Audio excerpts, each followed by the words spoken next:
Hey guys, and welcome back to this channel. In this video I'll be showing you guys how you can create this half gloomy half happy video in CapCut PC. So I'm just going to select this video. I'm going to mirror it, go to mask and select split and split it like halfway, and I'm just going to really feather that out.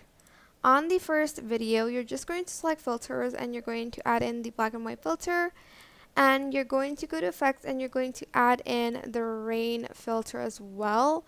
You can add in a fog as well if you'd like to. Don't really like it, honestly. I just like the rain one.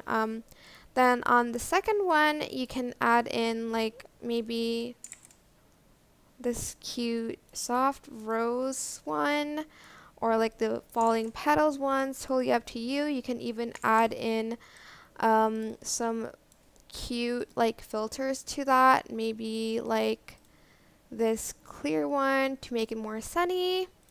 And that is it. I hope this tutorial was helpful for you guys. Don't forget to like, comment, share. Also subscribe to this channel if you haven't done that already. If you have any questions, just leave it in the comment section down below and I'll try my best to answer them all for you guys. And if you found this video helpful, please click the thanks button above the description box down below. Thank you so much for watching. Bye!